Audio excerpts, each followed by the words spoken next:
Le CESVAC, Centre d'études spirites vendéen, présente La Petite Vigne, Spiritisme pour la jeunesse.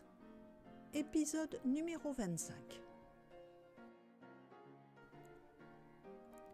La pensée, force créatrice.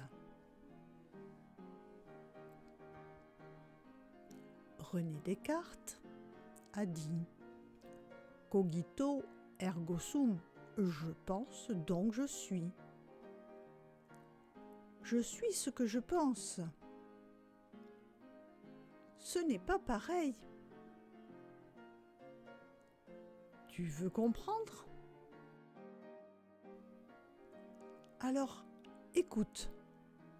Les pensées sont créées par notre esprit. Quand nous pensons, nous émettons des ondes mentales, électromagnétiques. Notre cerveau est comme un appareil émetteur-récepteur. Nous pensons toujours, et donc nos pensées circulent tout le temps et dans toutes les directions. Tout ce qui existe a d'abord été une pensée. Les objets, les constructions, les actes, etc.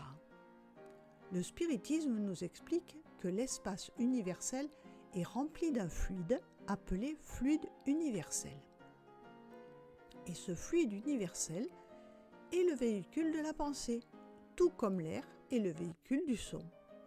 À la différence que le son ne peut se produire que dans une zone limitée, là où il y a de l'air, alors que la pensée peut circuler dans tout l'univers. C'est donc par la pensée que nous communiquons avec les esprits, et le moyen le plus efficace est la prière. Plus les esprits ont des pensées élevées, plus ils peuvent réaliser de grandes choses. Les esprits agissent sur les fluides spirituels en utilisant la pensée et la volonté. L'esprit crée ainsi de manière fluidique les objets qu'il veut utiliser ou montrer, par exemple des vêtements, des chaussures, un livre, un sac, etc. De plus, lorsque nous pensons, nous créons des images fluidiques qui se reflètent dans notre périsprit, comme une photographie.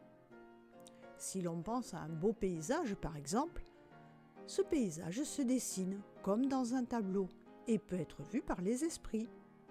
Le genre de nos pensées influe sur la qualité des fluides en nous et autour de nous. Si nous avons des sentiments d'envie, d'orgueil, d'égoïsme ou de méchanceté, les fluides sont irritants et toxiques. Mais si nous avons des sentiments d'amour, de gentillesse, de charité ou de douceur, les fluides sont apaisants et réparateurs. Dans les deux cas, ils influent sur notre corps. Ils attirent aussi les fluides de même nature, c'est-à-dire les esprits qui les émettent. De bons esprits, si nos pensées sont bonnes.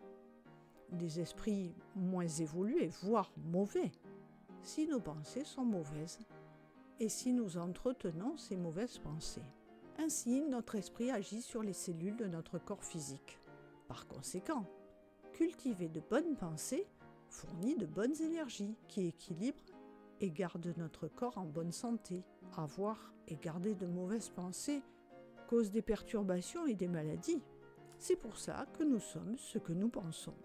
Nos pensées agissent sur nous-mêmes, notre santé, sur notre environnement et sur les autres personnes incarnées ou désincarnées.